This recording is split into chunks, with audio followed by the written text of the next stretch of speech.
बिस्मिल्लाहिर्रहमानिर्रहीम dear students, welcome to IT series tutor channel.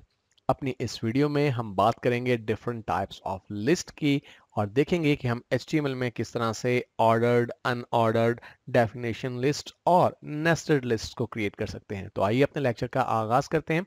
इसके लिए डियर स्टूडेंट्स मैंने HTML का एक बेसिक स्ट्रक्चर पहले से क्रिएट करके रखा हुआ है और ये मैं लोड भी कर चुका हूँ ब्राउजर में, जिसका प्रीव्यू आपको यहाँ पर नजर आ रहा है। ओके डियर स्टूडेंट्स, सबसे पहले हम बात करते हैं ऑर्डर्ड लिस्ट की। ऑर्डर लिस्ट से क्या मुराद है? जब भी आपको कुछ ऐसे एलिमेंट्स लिस्ट आउट करना हो जिनकी तरतीब इंपॉर्टेंस रखती हो, तो फिर आप ऑर्डर्ड लिस्ट का इस्तेमाल करते हैं। मिसाल के तौर पे आप ये बताना चाहते हैं कि किसी गाड़ी को ड्राइव करने के 3 स्टेप्स क्या हैं, तो उन 3 स्टेप्स में ये चीज़ इंपॉर्टेंट है कि पहले कौन सा स्टेप परफॉर्म किया जाएगा, उसके बाद सेकंड स्टेप कौन सा होगा और फिर थर्ड स्टेप कौन सा होगा। तो dear students, order list create करने के लिए सिंपली आप यूज करते हैं OL का tag. OL stand for ordered list. और इसके बाद हमें जितनी भी लिस्ट आइटम्स इसमें ऐड करनी है उन्हें हम LI के टैग से इंसर्ट कर सकते हैं। LI टैग भी पेयर्स के अंदर इस्तेमाल किया जाता है। अब जो भी हमारी लिस्ट आइटम होगी वो हम यहाँ पर ओपनिंग और क्लोजिंग लिस्ट आइटम के टैग के दरमियान टाइप करेंगे। फॉर एग्जांपल हमारा फर्स्ट जो स्टेप है वो है स्टार्ट द कार, और इसी तरह से हम इसे कॉपी कर लेते हैं ताकि हमें बार बार टाइपिंग ना करना पड़े, और इसके बाद मैं यहाँ पे इसे पेस्ट कर देता हूँ। सेकंड स्टेप है हमारा फास्टन योर सीट बेल्ट, और थर्ड स्टेप है look around and go. Okay, look around and go. तो डियर स्टूडेंट्स, हम इसे सेव करते हैं। सेव करने के बाद अगर हम ब्राउजर में आए और ब्राउजर को हम रीलोड करें तो आप देख रहे हैं कि 1, 2 और 3 हमारी लिस्ट आइटम्स के साथ नजर आ रहा है। यही वजह है कि इसे ऑर्डर्ड लिस्ट कहा जाता है, यानी लिस्ट के जो एलिमेंट्स हैं उनकी तरतीब जहां पे हमें रिक्वायर्ड होती है। डियर स्टूडेंट्स, यहाँ पे ऑर्डर लिस्ट के साथ आप कुछ एट्रीब्यूट्स जो है वो मजीद यूज कर सकते हैं। मिसाल के तौर पे अगर आप नंबर्स की जगह अल्फाबेट्स को यूज करना चाहते हैं ऑर्डर लिस्ट में, तो आप कैसे इसे अटेन कर सकते हैं? सिंपली आप यहाँ पे टाइप का एट्रीब्यूट यूज करना होगा। टाइप इज इक्वल टू, अब यहाँ पे एक्चुअली टाइप के 4 एट्रीब्यूट्स हैं। हम यहाँ पे पहले अपर केस A का इस्तेमाल करते हैं, सेव करते हैं, और अब अगर हम ब्राउजर में आएँ और रीलोड करें तो आप देख रहे हैं कि ABC की सूरत में हमारे लिस्ट आइटम्स अपीयर हो रहे हैं। बिल्कुल इसी तरह से हमारे पास जो डिफरेंट एट्रीब्यूट्स हम यूज कर सकते हैं डियर स्टूडेंट्स, वो हैं लोअर केस A, जिसमें आपके लोअर केस में ABC जो है वो शो हो जाएगी। इसी तरह से लोअर केस I और अपर केस I, ये 4 एट्रीब्यूट्स आप यहाँ टाइप के साथ यूज कर सकते हैं अगर यूज करना चाहें ऑर्डर लिस्ट के साथ।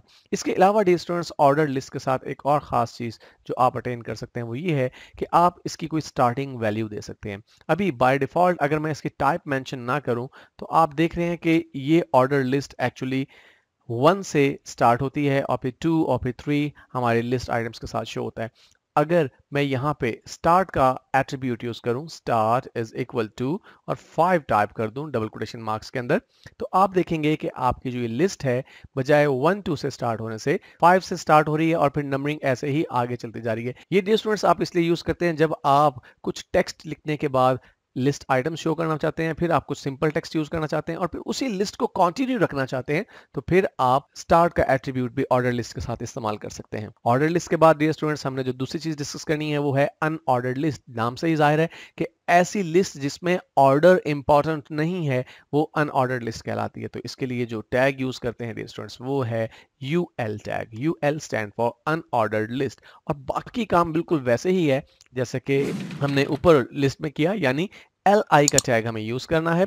फॉर एग्जांपल मैं अपने फेवरेट फ्रूट्स यहाँ पे लिस्ट करना चाहता हूँ, तो मैंगो, तो मैं इसे कॉपी कर लेता हूँ ताकि हमें बार बार टाइप ना करना पड़े, और फिर मैं इसे मल्टीपल टाइम्स पेस्ट कर देता हूँ और यहाँ पे वैल्यूज चेंज कर देता हूँ। सिंपली मैंगो के अलावा मैं कहता हूँ ऑरेंज, बनाना एंड पाइनएप्पल। तो आपकी ये जो लिस्ट है इसमें ये चीज इंपॉर्टेंट नहीं है कि आप क्या तरतीब रखना चाहते हैं। अगर हम ब्राउजर में जाएं और इसे रीलोड करें तो आप देख रहे हैं कि आपको ये अनऑर्डर्ड लिस्ट इस तरह से नजर आएगी कि इसके साथ आपको ये बुलेट्स दिखाई दे रही हैं बजाय ये कि आपको नंबर्स दिखाए जाएं। और डियर स्टूडेंट्स, ऑर्डर्ड और अनऑर्डर्ड लिस्ट के बाद अब हम बात करते हैं नेस्टेड लिस्ट्स की। नेस्टेड लिस्ट का मतलब है जब एक लिस्ट किसी दूसरी लिस्ट के अंदर as a list item included हो, हम उसे नेस्टेड लिस्ट कहते हैं। आइए इसे प्रैक्टिकली डिमॉन्स्ट्रेट करके देखते हैं। तो मैं यहाँ पे टाइम सेविंग के लिए कुछ कोड पेस्ट कर रहा हूँ जो मैंने पहले से टाइप करके रखा हुआ है। ओके, और यहाँ पे हमने एक पैराग्राफ टैग का इस्तेमाल किया और उस पैराग्राफ में हमने माय फेवरेट्स लिखा और यहाँ पे हमने एक अनऑर्डर्ड लिस्ट स्टार्ट की और इस अनऑर्डर्ड लिस्ट की एक लिस्ट आइटम है बुक्स और फिर बुक्स के बाद मैंने एक और अनऑर्डर्ड लिस्ट यहाँ पे स्टार्ट कर दी और इस अनऑर्डर्ड लिस्ट को मैंने टाइप का एट्रीब्यूट भी दिया है और इसके साथ जो वैल्यू यूज की है वो स्क्वायर की वैल्यू है। इससे होगा ये कि आपकी जो अनऑर्डर्ड लिस्ट है उसके साथ बुलेट के बजाय आपको एक स्क्वायर नजर आएगा।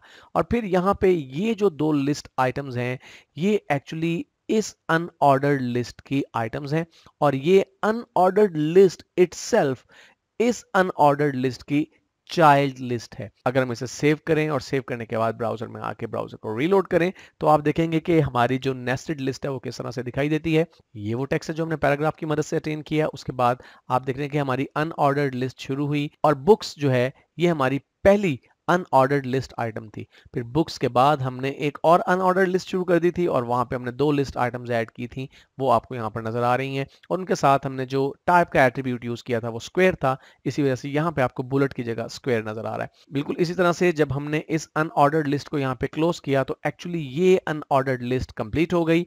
इसके बाद हमने दूसरी लिस्ट आइटम ऐड की। ये सेकंड लिस्ट आइटम है जो कि हमारी इस मेन अनऑर्डर्ड लिस्ट की सेकंड लिस्ट आइटम है। इसके अंदर जाके हमने फिर एक अनऑर्डर्ड लिस्ट स्टार्ट कर दी और फिर यहाँ पे हमने दो आइटम्स ऐड कर दी। इस तरह से हम नेस्टेड लिस्ट को अटेन कर सकते हैं।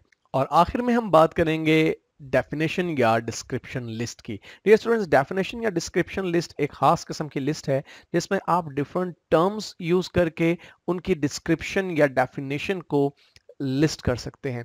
जब आपके पास बहुत सी टर्म्स हों और आप उन टर्म्स के साथ उनकी डेफिनेशन को लिस्ट करना चाहते हो तो आप डेफिनेशन या डिस्क्रिप्शन लिस्ट का इस्तेमाल करते हैं। आइए देखते हैं कि किस तरह से आप इसे यूज करते हैं। तो मैं यहाँ पे कुछ टेक्स्ट पेस्ट कर रहा हूँ। एक्चुअली टाइम को सेव करने के लिए मैंने पहले से कुछ टेक्स्ट टाइप करके रखा हुआ है। ये एक पैराग्राफ है जिसमें मैंने लिखा है कि डेफिनेशन या डिस्क्रिप्शन लिस्ट क्या होती है। डिस्क्रिप्शन या डेफिनेशन लिस्ट यूज करने के लिए आप dd का टैग स्टार्ट करते हैं। dd का ओपनिंग टैग लगाने के बाद आपने dd का क्लोजिंग टैग वहां पे लगाना है जहां पे आपकी ये लिस्ट कंप्लीट हो रही है, बिल्कुल इस तरह से जैसे आपने ऑर्डर्ड और अनऑर्डर्ड लिस्ट के साथ ओपनिंग और क्लोजिंग टैग को यूज किया। लेकिन यहाँ पे फर्क ये है कि आपके ऑर्डर और अनऑर्डर्ड लिस्ट के अंदर आपकी जो लिस्ट आइटम्स थी उनके लिए एक ही टैग यूज किया जाता था, li का टैग। लेकिन यहाँ पर आपको दो टैग्स इस लिस्ट के अंदर यूज करने हैं। पहला टैग है dt का टैग जो कि टर्म को डिनोट करने के लिए है, यानी जो टर्म आप डिफाइन करना चाहते हैं, जिसकी आप डिस्क्रिप्शन देना चाहते हैं, उसको इस्तेमाल करने के लिए आप dt का ओपनिंग टैग यूज करेंगे, फिर आप वो टर्म लिखेंगे और फिर dt का क्लोजिंग टैग इस्तेमाल करेंगे।